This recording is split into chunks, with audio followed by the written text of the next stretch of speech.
மலையாள சினிமாவில் அந்த பாலியல் பிரச்சனை வந்து மிகப்பெரிய உருவெடுத்திருக்கு சார். இன்னைக்கு விஷால் என்ன சொல்லியிருக்காருன்னா, தமிழ் சினிமாலேயே அந்த மாதிரி ஒரு கமிட்டி உருவாக்கணும், அந்த மாதிரி இருக்கான்றதை பார்க்கணும் அப்படின்ற மாதிரி சொல்லியிருக்காரு சார். யாராவது பெண்கள் அட்ஜஸ்ட்மெண்ட் கேட்டாலும் செருப்பால் அடிக்கணும் அப்படின்ற மாதிரியான காட்டமான விஷயத்தையும் முன்னெடுத்திருக்காரு. அவர் பேசுறது சரியா சார், இல்லை தமிழ் சினிமா எப்படி இருக்குன்னு நீங்கள் சார்? எனக்கு சினிமா உலகத்தை பற்றி பெரிதாக தெரியாது.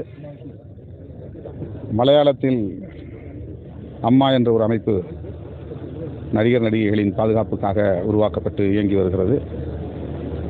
அங்கே எழுந்த பாலியல் குற்றச்சாட்டு தொடர்பாக அந்த அமைப்பை சார்ந்தவர்கள் அனைவரும் பதவி விலகி இருக்கிறார்கள்.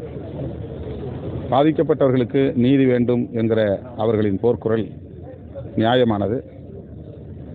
பாதிக்கப்பட்டவர்களுக்கு நீதி கிடைக்க வேண்டும் என்று நான் விடுதலை சிறுத்தைகள் கட்சியின் சார்பில் வலியுறுத்துகிறேன். தமிழ்நாட்டில் திரையுலகத்திலிருந்து அப்படி எந்த குற்றச்சாட்டுகளும் தற்போதைக்கு எழுந்ததாக தெரியவில்லை. எனவே அதன் மீது கருத்து சொல்ல எதுவும் இல்லை.